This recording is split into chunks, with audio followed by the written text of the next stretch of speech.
umat Tuhan yang akan banyak terjatuh di masa pencobaan yang akan datang melanda bumi.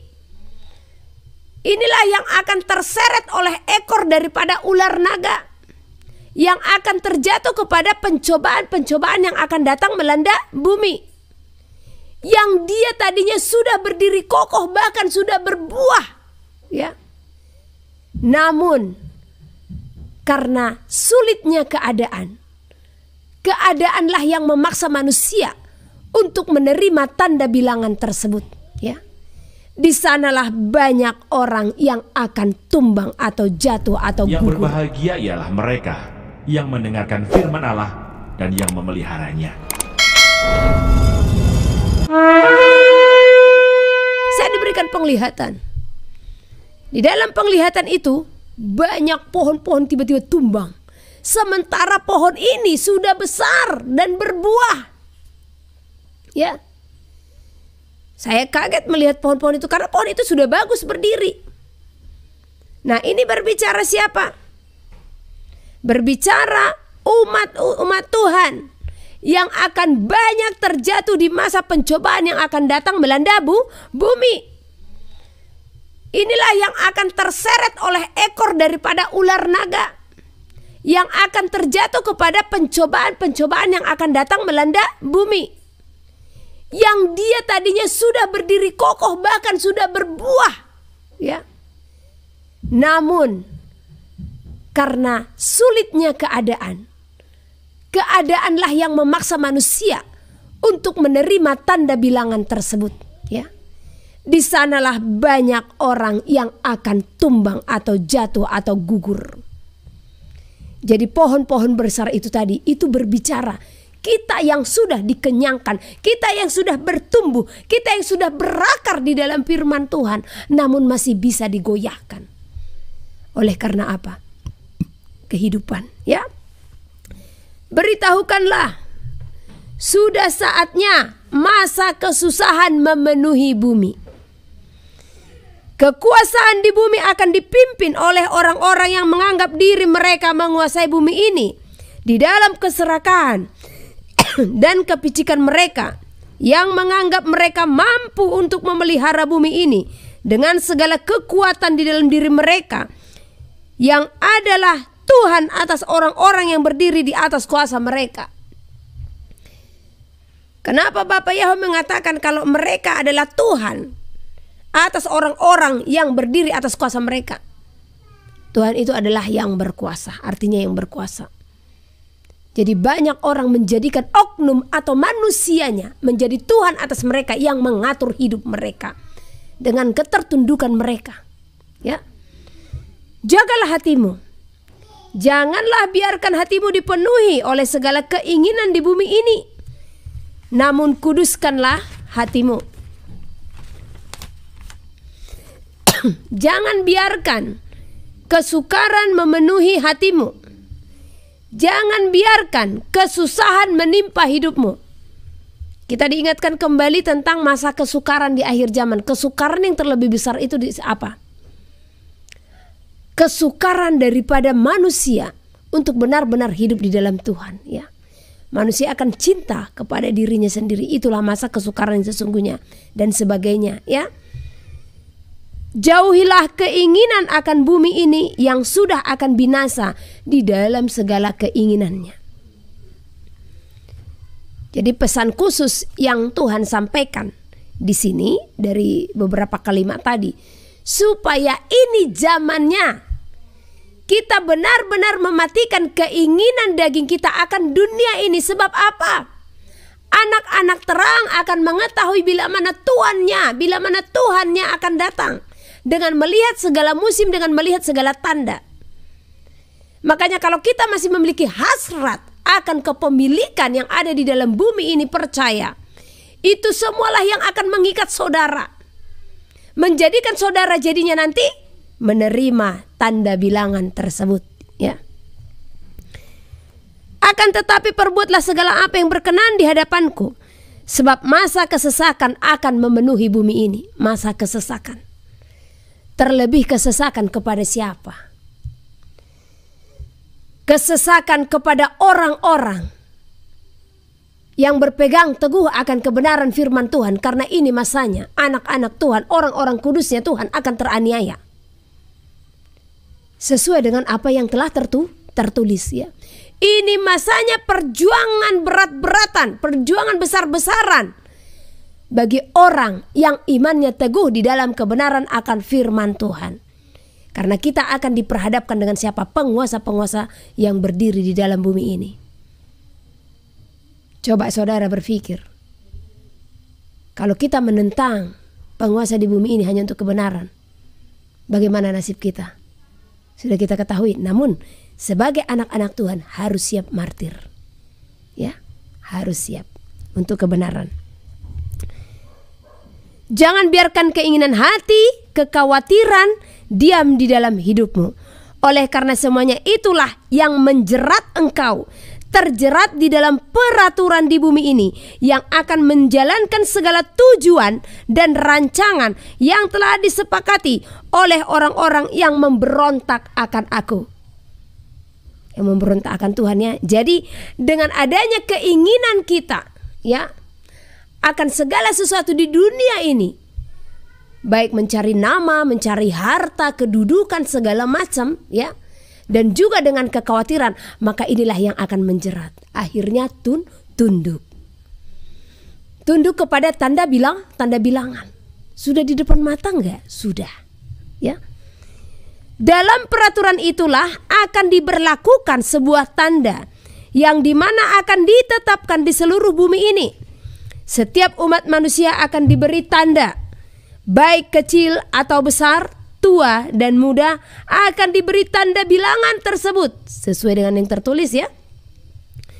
Di mana di dalam tanda tersirat hukum-hukum atas seluruh bumi.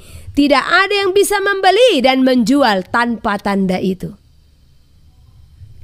Dalam tanda tersebut telah tergenapi apa yang telah kufirmankan bagimu. Jauhilah semua itu. Sungguh aku Tuhanmu berfirman bagi engkau, takutlah akan aku Tuhanmu. Di sini pesan yang sangat nyata yang Tuhan katakan, dalam tanda tersebut telah tergenapi apa yang telah kufirmankan bagimu. Jadi tanda yang kelak akan diberlakukan itu adalah penggenapan daripada kitab Wahyu, di mana orang tidak bisa membeli dan menjual tanpa tanda itu. Apakah kita sudah digiring ke sana? Sudah. Ya. Bagaimana kita bisa mengetahuinya? Dengan hikmat dan bijaksana. Tanpa hikmat dan kebijaksanaan, maka kita tidak akan mengenali seperti apa dan bagaimana tanda itu. Karena kalau mereka menyatakan diri, satu contoh, mereka langsung belak-belakan mengatakan kalau mereka adalah 666, maka umat manusia tidak akan teruji. Artinya udah lolos ujian lah, udah jelas ya 666. Tetapi masalahnya, angka bilangan itu tidak secara nyata, tidak secara belak-belakan dibukakan. Makanya Tuhan berfirman, dengan hikmat dan bijaksanalah, maka kita akan mengenali tanda bilangan tersebut ya. Tanpa hikmat dan bijaksana, percaya, saudara pun akan terjerat kepada tanda bilangan itu ya. Jadi selama ini karena pemberitaan yang menyatakan nanti tandanya bentuknya seperti ini, nanti tandanya nanti akan mungkin berupa barcode ya. Saya pun sempat berpikiran akan hal seperti itu ya. Namun yang perlu kita ketahui, kalaupun bentuknya seperti itu hanyalah sebatas wujudnya. Namun pemahaman yang asli daripada tanda itu akan diberi di dahi dan di tangan kanan ya. Tangan kanan sesungguhnya memiliki pengertian yang sangat dalam ya. Inilah pentingnya kita mengetahui firman Tuhan. Kalau firman Tuhan itu jangan semuanya ditafsirkan secara nyata ya. Nah, sebab banyak perumpamaan ya yang yang dinyatakan dalam kitab suci, ya. Banyak perumpamaan-perumpamaan yang dinyatakan dalam kitab suci yang harus kita pahami, ya. Saya sudah jelaskan, kembali lagi ke penglihatan Petrus, ya. Itu ternyata adalah perumpamaan. Apa yang aku nyatakan halal jangan kau nyatakan haram.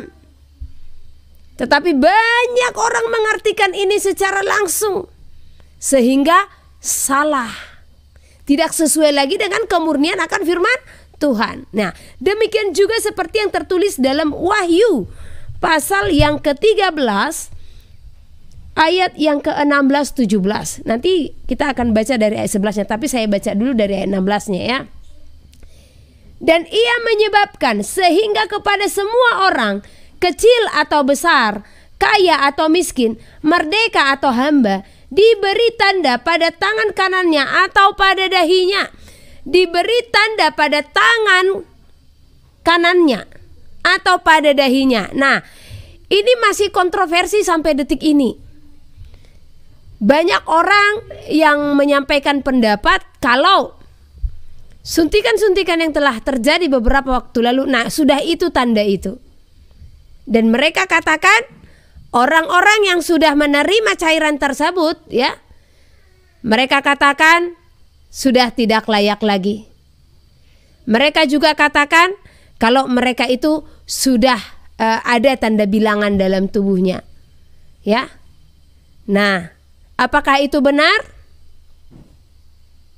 Jadi di sini saya mau sampaikan kepada saudara, kalau seseorang sudah menerima tanda bilangan itu sesuai dengan Wahyu pasal ke-14 dikatakan, ya, Wahyu pasal ke-14 ayat 9b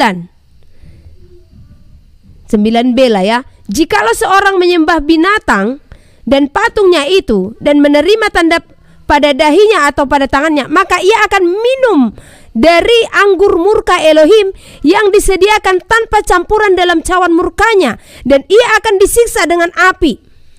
Penghakiman dan penghukuman.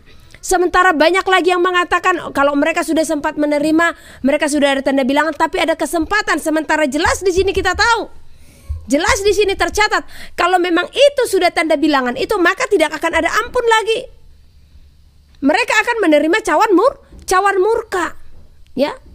Tetapi apakah benar kalau orang sudah menerima cairan itu yang kemarin, ya, yang kemarin yang saya katakan, bukan yang akan datang? Apa akan ada yang akan datang? Doakan supaya tidak akan terjadi, ya. Nah, jadi yang kemarin dulu, yang lalu-lalu. Apakah bagi mereka ini tidak ada kesempatan lagi untuk bangkit dan berdiri? Terlebih mereka yang tidak memiliki pengetahuan sama sekali akan hal itu, ya. Nah, bangkitlah berdiri, karena Tuhan masih memberikan kesempatan. Karena tanda bilangan itu tanda yang nyata di mana orang tidak bisa membeli dan menjual tanpanya. Kalau kita melihat yang kemarin itu, kita masih bebas, masih bisa membeli dan menjual, ya. Berarti belum sepenuhnya, ya. Jadi supaya kita memahami dan berpengertian. Haleluya. Nah, kita kembali lagi. Dan ia menyebabkan sehingga kepada semua orang, kecil atau besar, kaya atau miskin, merdeka atau hamba. Artinya tidak pandang bulu, siapapun, mau orang kaya, mau orang miskin, kecil besar, ya, merdeka atau hamba, diberi tanda pada tangan kanannya atau pada dahinya. Dan Hosana, haleluya, Hosana hiradahin hanhal hasikiradahin hal hasana. Haleluya. Dan tidak seorang pun yang dapat membeli atau menjual selain daripada mereka yang memakai tanda itu, yaitu nama binatang itu atau bilangan namanya. Jadi di sini jelas tanda itu yang di dahi atau di tangan itu orang tidak bisa melakukan pergerakan, tidak bisa membeli dan menjual tanpa tanda itu. Nah, apakah arti penerimaan di dahi dan di tangan? Apakah itu berupa stempel? Apakah itu berupa barcode nantinya yang dimasukkan seperti chip di dalam kepala kita atau di tangan kita? Itu kita tidak tahu kalau masalah kesananya, ya. Kalau seperti apa wujudnya nanti, Kita tidak tahu apakah itu hanya berupa aplikasi, apakah itu hanya berupa sesuatu benda yang dimasukkan ke dalam tubuh. Kita tidak tahu. Atau itu berupa kartu seperti ATM, ya. Yang jelas arti tanda di dahi dan di tangan kanan adalah ini apa yang Roh Kudus singkapkan, ya. Bukan apa yang saya pikirkan. Karena jujur saya tidak akan berani berkata kepada saudara kalau itu apa kata saya. Tetapi saya akan menyampaikan kepada saudara apa yang Roh Kudus sampaikan. Jadi tanda di dahi itu adalah tanda yang diterima dengan pikiran, dengan akal sehat. Itulah pengertian di dahi. Jadi dengan akal budi kita, dengan pemikiran kita, ya. Dan di tangan. Dan tangan yang terbuka, di mana di dalam tanda itu ada kekuasaan penuh atas segala apa yang dilakukan oleh umat manusia. Jadi arti tanda di dahi dan di tangan adalah dengan akal sehat, dengan akal budi, dengan pikiran kita menerima, membuka tangan menerima peraturan atau sistem tersebut. Itulah yang dikatakan di dahi dan di tangan. Di saat itu akan diberlakukan di seluruh penjuru bumi. Jadi bisa dipahami, ya. Jadi di saat nanti peraturan itu diberlakukan, ya, dengan segala keadaan, akhirnya dengan akal budi saudara pun dengan tangan menerimanya, maka saudara telah terjatuh dan terjerat, ya. Ingat, peraturan atau sistem itu tidak akan membukakan diri kalau mereka adalah anti Hamasiah yang sesungguhnya, ya. Jadi bisa dipahami, ya. Jadi pengertian di dahi dan di tangan adalah penerimaan dengan pikiran sehat, dengan akal budi, dengan tangan kita, dengan tangan terbuka kita menerima peraturan tersebut. Itulah artinya tanda di dahi dan di tangan. Oke, kita akan baca dari mulai ayat yang ke-11. Ini berbicara binatang yang keluar dari dalam bumi. Sebelumnya ada binatang yang keluar dari dalam laut, ya. Nah, kalau kita lihat mana lebih banyak lautan daripada daratan? Lautan, ya. Seluruh bumi lebih banyak lautan daripada daratan atau bumi, ya. Nah, binatang yang keluar dari dalam laut itu di pasal 13 ayat pertama itu berbicara apa? Keseluruhan, persatuan daripada apa? Seluruh bangsa-bangsa. Namun apa yang dimaksud binatang yang keluar dari dalam bumi? Ini berbicara oknumnya atau pribadinya, ya. Dan binatang yang keluar dari dalam bumi, saya akan bahas dari mulai ayat ke-11, ya. Haleluya. Dan aku melihat seekor binatang lain keluar dari dalam bumi dan bertanduk dua sama seperti anak domba. Dan ia berbicara seperti seekor naga. Apa yang dimaksud dari ayat yang ke-11 ini, ya? Sesuai dengan apa yang Roh Kudus sampaikan, saya akan bacakan. Seseorang yang berdiri seperti penolong atau juru selamat, namun sesungguhnya dia adalah penyesat di dalam dirinya yang diakui di seluruh bumi sebagai seorang yang dihormati, ya. Karena dia tadi seperti anak domba, ya. Nah, seperti anak domba, dan ia berbicara seperti seekor naga. Pekerjaan naga apa? Menyesatkan, ya. Ayat 12. Dan seluruh kuasa binatang yang pertama itu dijalankannya di depan matanya. Ingat, binatang yang pertama tadi adalah binatang yang keluar dari laut. Itu berbicara persekutuan dari seluruh bangsa-bangsa. Dan seluruh kuasa binatang yang pertama itu dijalankannya di depan matanya. Ia menyebabkan seluruh bumi dan semua penghuninya menyembah binatang pertama yang luka parahnya telah sembuh. Apa yang dimaksud dengan ayat ini? Mari kita bacakan. Dia menyatu dengan segala kesatuan dari perserikatan akan seluruh bangsa-bangsa, yang dimana dia berdiri sebagai pengendali yang akan mengendalikan segala peraturan-peraturan yang sudah dibentuk oleh perserikatan tersebut. Dan dia melakukan segala peraturan yang telah dilaksanakan. Dan dengan kedudukannya, maka dia pun menghimbau seluruh bumi untuk tunduk di dalam segala kesepakatan yang dibentuk oleh perserikatan di antara bangsa-bangsa yang belum sepenuhnya dilakukan oleh seluruh bumi. Jadi gambarannya ini seperti satu peraturan yang sesungguhnya sudah dibentuk namun belum terlaksana. Ya, ayat ke-13, dan ia mengadakan tanda-tanda yang dahsyat, bahkan ia menurunkan api dari langit ke bumi di depan mata semua orang.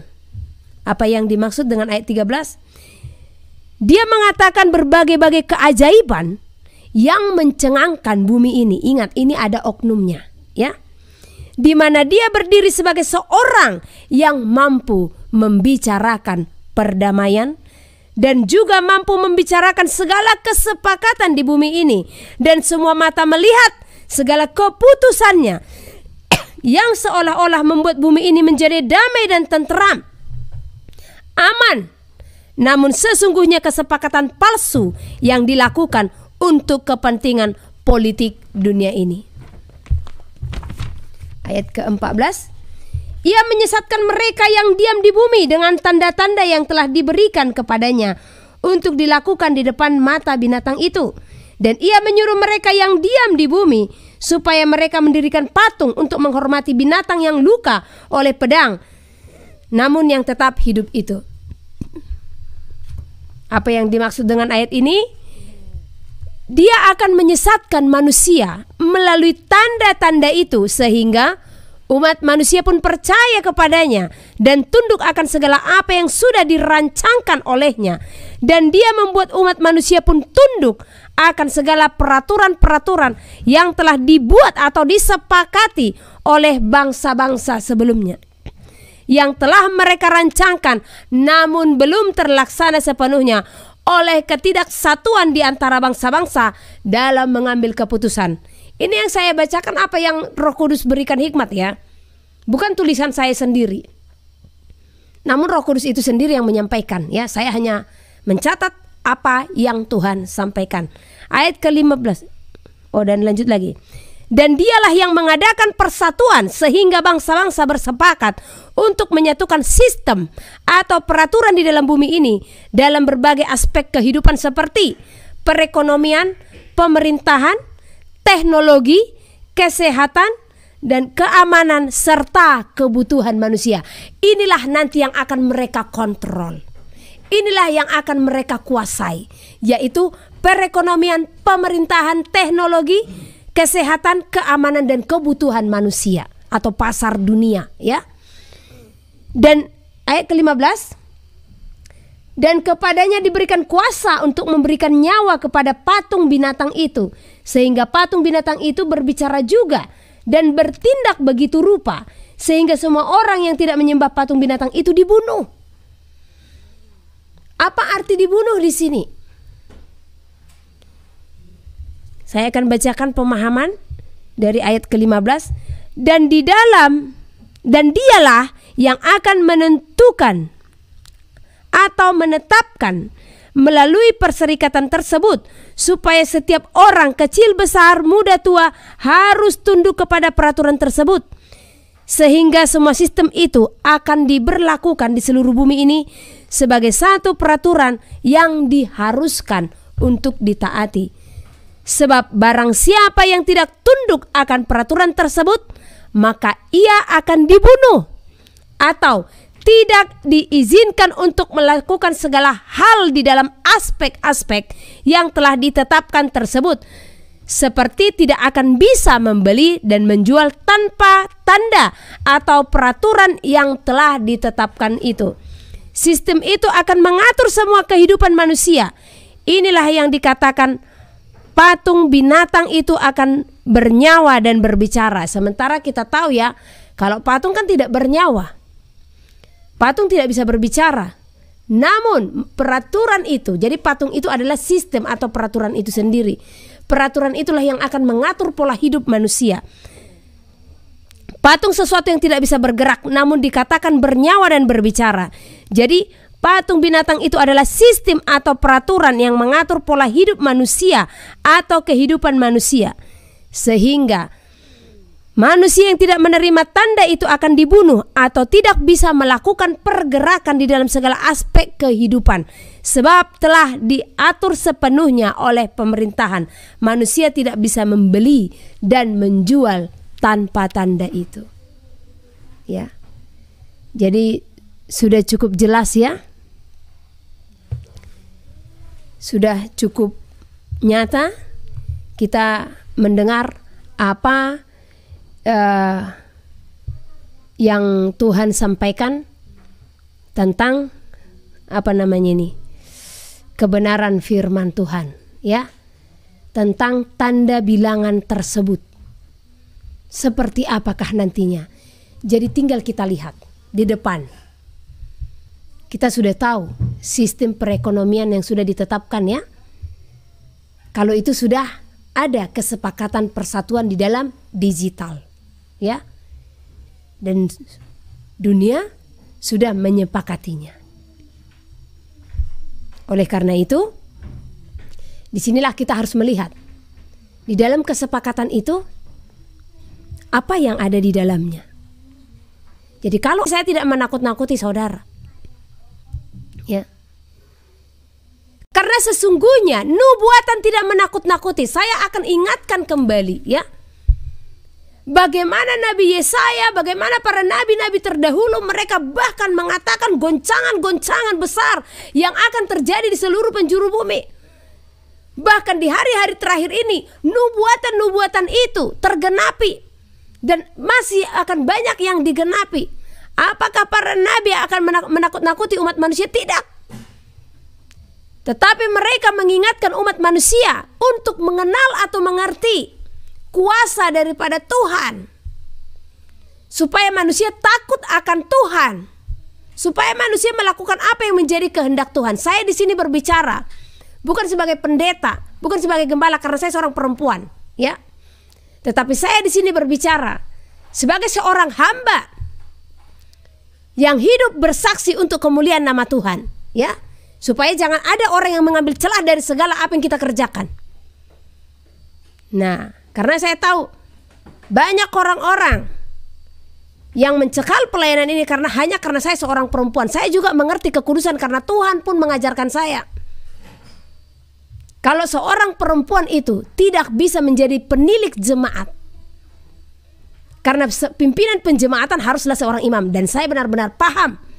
Tetapi bukan berarti seorang perempuan tidak bisa untuk bersaksi. Bukan berarti seorang perempuan tidak bisa untuk melayani. Karena semua itu adalah untuk kemuliaan nama Tuhan, ya. Tetapi saya salah jikalau saya menjadi pimpinan penjemaatan. Itu jelas Roh Kudus katakan tidak bisa, ya. Jadi saya mengerti masalah itu, ya. Supaya kita yang hadir di sini juga jangan mencari-cari celah di akhir zaman, jangan mencari-cari kesalahan. Apa iya saya harus diam yang Tuhan menyatakan suaranya tidak memberitakan kepada saudara? Karena itu adalah talenta-talenta yang harus dipertanggungjawabkan oleh para anak-anaknya kepada Tuhan. Dan demikian juga saya bersaksi kepada saudara, banyak pengilhaman-pengilhaman yang Tuhan bukakan. Dan kalau saya tidak bukakan kepada saudara, sementara itu sangat penting untuk saudara ketahui, apa Tuhan tidak menuntut saya akan pengilhaman-pengilhaman tersebut. Yang pada akhirnya Tuhan akan menghakimi saya akan semua itu jikalau saya tidak membukakan, ya. Terserah saudara mau terima atau tidak. Yang jelas saya harus menyampaikan sebab itu adalah hutang. Jadi jikalau waktu Tuhan pun tiba dalam hidup saya, selesai, ya, hutang saya selesai, gitu, ya. Haleluya. Jadi wahyu yang dinyatakan di mana orang tidak bisa membeli dan menjual tanpa tanda itu sudah di depan mata. Ini tidak menakut-nakuti, karena simulasinya sudah kita jalani. Beberapa waktu yang silam saya pernah jelaskan kepada saudara, kalau apa yang kita hadapi itu adalah simulasi. Jadi orang-orang juga tidak bisa menghakimi. Mereka yang terjerat di dalamnya tidak ada kesempatan lagi. Jangan hakimi mereka. Bahkan luar biasanya saya mendengar ya, kalau ada channel-channel YouTube yang juga memutus hubungan dengan orang-orang yang sudah menerima cairan itu, di mana mereka mengatakan tidak ada kesempatan lagi bagi mereka. Apa itu bukan siasat si jahat untuk meruntuhkan iman orang-orang percaya, sehingga banyak orang tidak satu dua, mereka jadinya putus asa. Bahkan mereka telepon saya, "Bu, ngapain lagi kami harus hidup kudus? Ngapain lagi kami berjuang hidup benar?" Karena ada yang bilang katanya kalau sudah menerima cairan itu sudah nggak ada lagi kesempatan untuk masuk surga. Penghakiman itu hanya milik siapa? Tuhan, ya. Tetapi di saat kita menerima tanda bilangan ini, karena itu ada tertulis, maka di sini saya akan mengembalikan kepada saudara, kalau saudara telah menerimanya oleh karena kekhawatiran hidup, gimana nih? Kami nggak bisa makan tanpa tanda itu, katanya sudah diberlakukan, ya. Nanti kalau kita tidak menandatanganinya, tidak menerimanya, kita nggak bisa membeli dan menjual, sementara kita mau makan apa? Makanya tadi Tuhan berfirman, jangan khawatir dan jauhilah keinginan dagingmu, karena itulah yang akan menyeretmu untuk menerima tanda bilangan tersebut. Oleh kekhawatiran-kekhawatiran hidup, seperti beberapa waktu di saat simulasi itu. Jadi waktu pemberian cairan yang pertama itu saya katakan simulasi, karena memang Tuhan berfirman itu hanyalah sebagai ujian, ya. Di situ saja banyak yang tidak lolos. Jadi yang nyata inilah yang ada di hadapan kita, penyatuan sistem. Orang tidak akan bisa membeli dan menjual. Kemarin bukan nggak bisa membeli dan menjual, masih bisa kita membeli dan menjual tanpa tanda itu, ya. Nah, jadi itu kan hanya sebagai try out-nya, simulasinya. Cuman saat itu orang nggak bisa bergerak leluasa. Dikatakan juga persyaratan kerja, ya. Sehingga banyak orang terjebak di dalamnya. Namun ini jangan sampai terjebak. Ini jangan sampai kita terjerat hanya karena kekhawatiran hidup. Makanya Tuhan kasih kesempatan. Banyak video-video yang masuk ke dalam handphone saya yang sudah menjelaskan tentang hal ini, ya. Apa-apa saja yang kira-kira disepakati yang akan ditetapkan tahun 2024, ya. Yang mungkin di sini tidak bisa saya bukakan, ya. Nah, jadi itu sudah dikirimkan kesepakatan dari bangsa-bangsa akan 2024. Nah, jadi pergerakan-pergerakan anak-anak Tuhan yang mengerti kebenaran, ya memang akan terkungkung, ya. Mereka akan sulit. Makanya dari hari ini persiapkan segala sesuatu sebelum masa itu tiba di hadapanmu. Karena kita akan dikembalikan seperti zaman Nuh. Di zaman Nuh, Tuhan memberitahukan apa yang sedang akan terjadi. Berpuluh-puluh tahun Nuh membangun kapal, apa yang membangun bahtera, apa yang dia terima? Ejekan, ya. Ditertawai. Zaman kedatangan Tuhan juga, dunia ini akan kembali seperti zaman Nuh. Jadi orang-orang yang mempersiapkan hidupnya baik secara jasmani dan rohani, bagi dunia itu seperti seorang yang bodoh, ya. Bagi dunia itu kebodohan karena mereka tidak mengerti.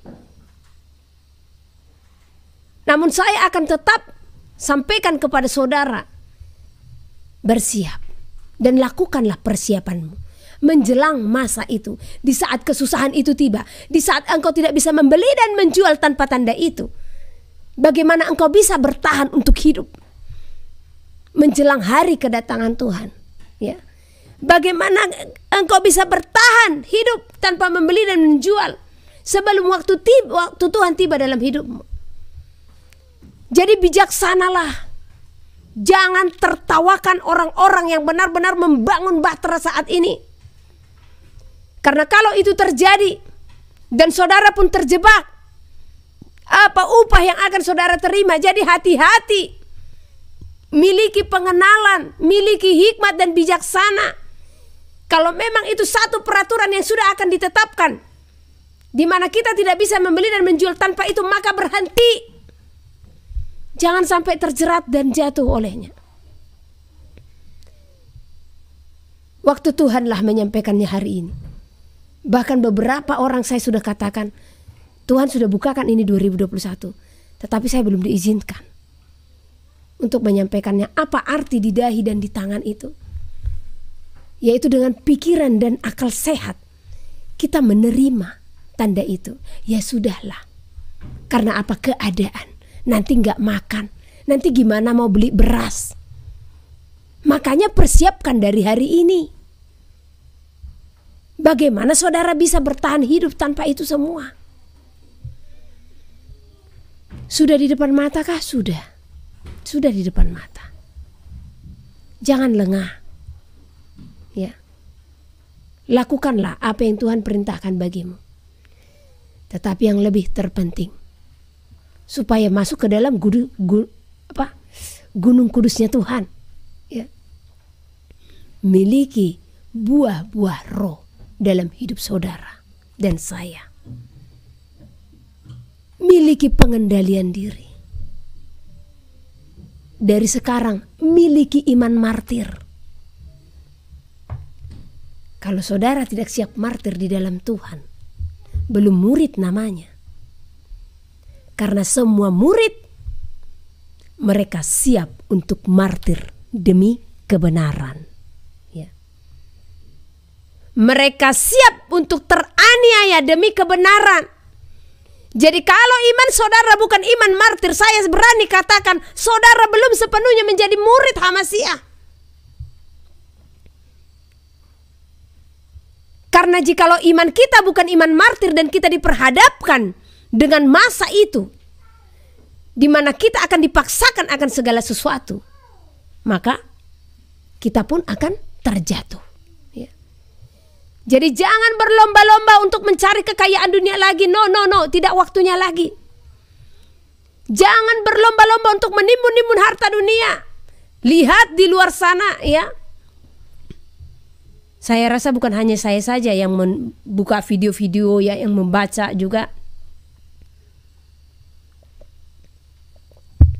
Kalau di beberapa negara bahkan sudah diberlakukan, uang mereka dikontrol. Seberapa banyak yang bisa mereka kelola. Bahkan lebih daripada batasan mereka dihukum. Pada akhirnya semua akan dikendalikan. Semua akan dikontrol. Ya. Jadi berjuanglah dan bertahanlah. Kalaupun masa itu tiba di hadapan kita, saya mintakan bagi kita semua bertahan. Kita akan lanjut di ayat yang ke-16. Dan ia menyebabkan sehingga kepada semua orang kecil atau besar, kaya atau miskin, merdeka atau hamba diberi tanda pada tangan kanannya atau pada dahinya. Dan tidak seorang pun dapat membeli atau menjual selain daripada mereka yang memakai tanda itu, yaitu nama binatang itu atau bilangan namanya. Dan ia menyebabkan, tidak ada kata paksa di sini ya. Ia menyebabkan sehingga, dan ia menyebabkan dengan peraturan-peraturan yang dibuat tadi, ya. Itulah yang menyebabkan sehingga orang pun menerima tanda bilangan itu. Kecil, besar, miskin, kaya, semua akan menerima. Ya. Peraturan itulah yang menyebabkan manusia terjerat untuk menerima tanda bilangan itu.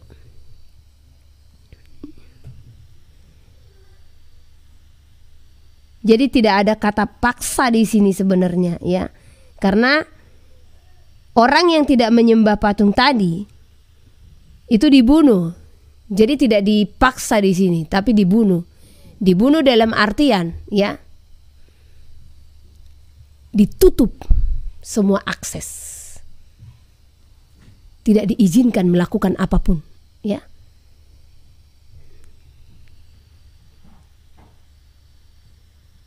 Dan tidak seorang pun yang dapat membeli atau menjual selain daripada mereka yang memakai tanda itu, yaitu nama binatang itu atau bilangan namanya.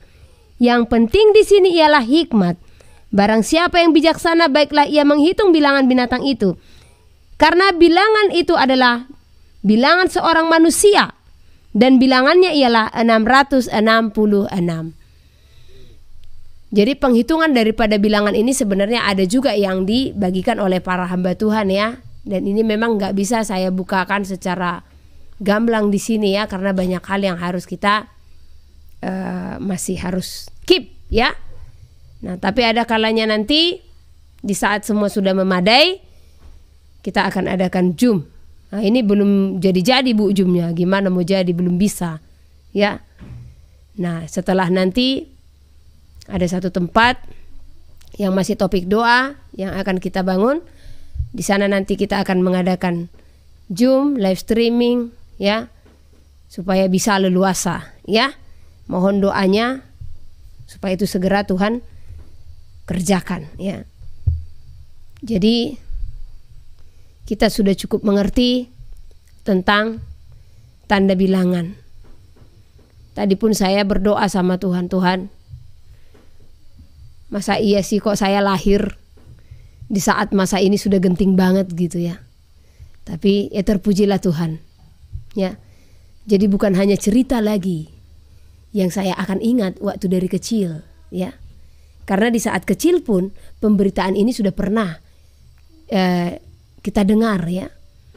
Namun sekarang di hadapan mata. Jadi kalau kita tidak memiliki hikmat, maka kita akan merasa itu hanya sesuatu yang biasa saja. Sebagai perkembangan, sebagai keamanan.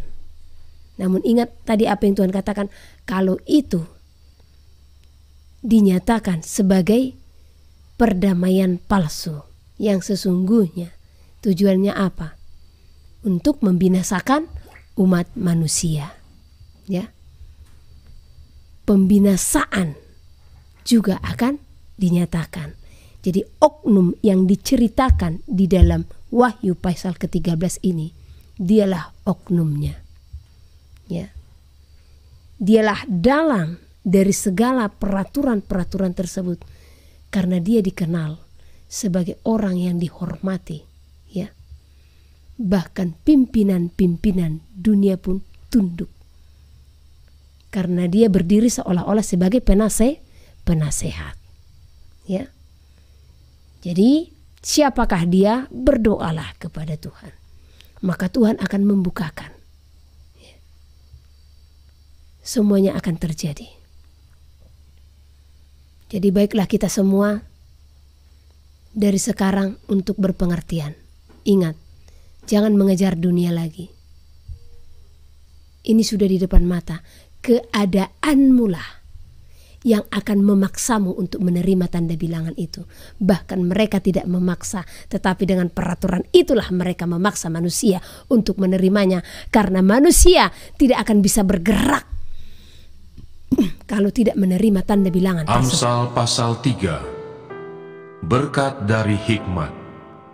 Hai anakku, janganlah engkau melupakan ajaranku, dan biarlah hatimu memelihara perintahku. Karena panjang umur dan lanjut usia, serta sejahtera akan ditambahkannya kepadamu. Janganlah kiranya kasih dan setia meninggalkan engkau. Kalungkanlah itu pada lehermu, tuliskanlah itu pada loh hatimu, maka engkau akan mendapat kasih dan penghargaan dalam pandangan Allah serta manusia. Percayalah kepada Tuhan dengan segenap hatimu, dan janganlah bersandar kepada pengertianmu sendiri. Akuilah dia dalam segala lakumu, maka ia akan meluruskan jalanmu. Janganlah engkau menganggap dirimu sendiri bijak. Takutlah akan Tuhan dan jauhilah kejahatan. Itulah yang akan menyembuhkan tubuhmu dan menyegarkan tulang-tulangmu. Muliakanlah Tuhan dengan hartamu dan dengan hasil pertama dari segala penghasilanmu. Maka lumbung-lumbungmu akan diisi penuh sampai melimpah-limpah, dan bejana pemerahanmu akan meluap dengan air buah anggurnya. Hai anakku, janganlah engkau menolak didikan Tuhan, dan janganlah engkau bosan akan peringatannya. karena Tuhan memberi ajaran kepada yang dikasihinya, seperti seorang ayah kepada anak yang disayangi. Berbahagialah orang yang mendapat hikmat, orang yang memperoleh kepandaian, karena keuntungannya melebihi keuntungan perak, dan hasilnya melebihi emas. Ia lebih berharga daripada permata. Apapun yang kau inginkan, tidak dapat menyamainya. Umur panjang ada di tangan kanannya, di tangan kirinya kekayaan dan kehormatan. Jalannya adalah jalan penuh bahagia, segala jalannya sejahtera semata-mata. Ia menjadi pohon kehidupan bagi orang yang memegangnya. Siapa yang berpegang padanya akan disebut berbahagia. Dengan hikmat, Tuhan telah meletakkan dasar bumi. Dengan pengertian, ditetapkannya langit. Dengan pengetahuannya, air samudra raya berpencaran, dan awan menitikkan embun. Hai anakku, janganlah pertimbangan dan kebijaksanaan itu menjauh dari matamu. Peliharalah itu, maka itu akan menjadi kehidupan bagi jiwamu dan perhiasan bagi lehermu. Maka engkau akan berjalan di jalanmu dengan aman, dan kakimu tidak akan terantuk. Jikalau engkau berbaring, engkau tidak akan terkejut, tetapi engkau akan berbaring dan tidur nyenyak. Janganlah takut kepada kekejutan yang tiba-tiba, atau kepada kebinasaan orang fasik bila itu datang. Karena Tuhanlah yang akan menjadi sandaranmu, dan akan menghindarkan kakimu dari jerat. Anjuran untuk berbuat baik. Janganlah menahan kebaikan daripada orang-orang yang berhak menerimanya, padahal engkau mampu melakukannya. Janganlah engkau berkata kepada sesamamu, pergilah dan kembalilah, besok akan kuberi, sedangkan yang diminta ada padamu. Janganlah merencanakan kejahatan terhadap sesamamu, sedangkan tanpa curiga ia tinggal bersama-sama dengan engkau. Janganlah bertengkar tidak semena-mena dengan seseorang, jikalau ia tidak berbuat jahat kepadamu. Janganlah iri hati kepada orang yang melakukan kelaliman. Dan janganlah memilih satu pun dari jalannya, karena orang yang sesat adalah kekejian bagi Tuhan. Tetapi dengan orang jujur, ia bergaul erat. Kutuk Tuhan ada di dalam rumah orang fasik, tetapi tempat kediaman orang benar diberkatinya. Apabila ia menghadapi pencemooh, maka ia pun mencemooh. Tetapi orang yang rendah hati dikasihaninya. Orang yang bijak akan mewarisi kehormatan, tetapi orang yang bebal akan menerima cemooh.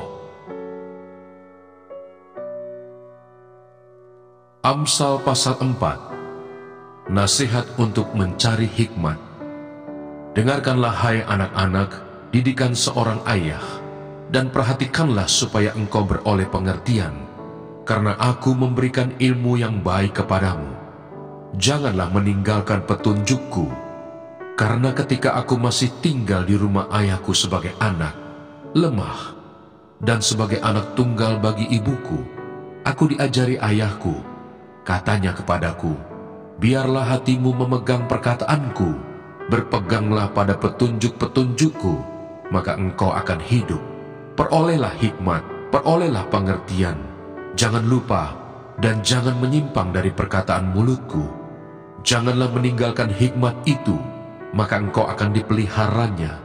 Kasihilah dia, maka engkau akan dijaganya. Permulaan hikmat ialah perolehlah hikmat, dan dengan segala yang kau peroleh, perolehlah pengertian. Junjunglah dia, maka engkau akan ditinggikannya. Engkau akan dijadikan terhormat apabila engkau memeluknya. Ia akan mengenakan karangan bunga yang indah di kepalamu. Mahkota yang indah akan dikaruniakannya kepadamu. Hai anakku, dengarkanlah dan terimalah perkataanku, supaya tahun hidupmu menjadi banyak. Aku mengajarkan jalan hikmat kepadamu. Aku memimpin engkau di jalan yang lurus. Bila engkau berjalan, langkahmu tidak akan terhambat. Bila engkau berlari, engkau tidak akan tersandung. Berpeganglah pada didikan, janganlah melepaskannya. Peliharalah dia, karena dialah hidupmu. Janganlah menempuh jalan orang fasik, dan janganlah mengikuti jalan orang jahat. Jauhilah jalan itu, janganlah melaluinya. Menyimpanglah daripadanya dan jalanlah terus, karena mereka tidak dapat tidur bila tidak berbuat jahat. Kantuk mereka lenyap bila mereka tidak membuat orang tersandung, karena mereka makan roti kefasikan dan minum anggur kelaliman. Tetapi jalan orang benar itu seperti cahaya fajar yang kian bertambah terang sampai rembang tengah hari. Jalan orang fasik itu seperti kegelapan. Mereka tidak tahu apa yang menyebabkan mereka tersandung. Hai anakku, perhatikanlah perkataanku, arahkanlah telingamu kepada ucapanku. Janganlah semuanya itu menjauh dari matamu. Simpanlah itu di lubuk hatimu, karena itulah yang menjadi kehidupan bagi mereka yang mendapatkannya, dan kesembuhan bagi seluruh tubuh mereka. Jagalah hatimu dengan segala kewaspadaan, karena dari situlah terpancar kehidupan. Buanglah mulut serong daripadamu, dan jauhkanlah bibir yang dolak-dalik daripadamu. Biarlah matamu memandang terus ke depan, dan tatapan matamu tetap ke muka. Tempuhlah jalan yang rata, dan hendaklah tetap segala jalanmu. Janganlah menyimpang ke kanan atau ke kiri. Jauhkanlah kakimu dari kejahatan. Amsal pasal 5. Nasihat mengenai perzinahan. Hai anakku, perhatikanlah hikmatku, arahkanlah telingamu kepada kepandaian yang kuajarkan, supaya engkau berpegang pada kebijaksanaan, dan bibirmu memelihara pengetahuan. Karena bibir perempuan jalang menitikkan tetesan madu, dan langit-langit mulutnya lebih licin daripada minyak, tetapi kemudian ia pahit seperti empedu, dan tajam seperti pedang bermata dua. Kakinya turun menuju maut, langkahnya menuju dunia orang mati. Ia tidak menempuh jalan kehidupan, jalannya sesat tanpa diketahuinya. Sebab itu, hai anak-anak, dengarkanlah aku, janganlah kamu menyimpang daripada perkataan mulutku. Jauhkanlah jalanmu daripada dia, dan janganlah menghampiri pintu rumahnya, supaya engkau jangan menyerahkan keremajaanmu kepada orang lain, dan tahun-tahun umurmu kepada orang kejam, supaya orang lain jangan mengenyangkan diri dengan kekayaanmu, dan hasil susah payahmu jangan masuk ke rumah orang yang tidak dikenal. Dan pada akhirnya engkau akan mengeluh kalau daging dan tubuhmu habis binasa.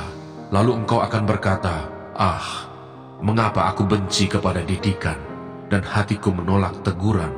Mengapa aku tidak mendengarkan suara guru-guruku, dan tidak mengarahkan telingaku kepada pengajar-pengajarku? Aku nyaris terjerumus ke dalam tiap malapetaka di tengah-tengah jemaah dan perkumpulan. Minumlah air dari kulahmu sendiri, minumlah air dari sumurmu yang membual.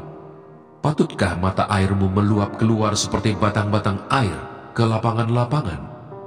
Biarlah itu menjadi kepunyaanmu sendiri, jangan juga menjadi kepunyaan orang lain. Diberkatilah kiranya sandangmu, bersukacitalah dengan istri masa mudamu. Rusa yang manis, kijang yang jelita, biarlah buah dadanya selalu memuaskan engkau, dan engkau senantiasa berahi karena cintanya. Hai anakku, mengapa engkau berahi akan perempuan jalang, dan mendekap dada perempuan asing?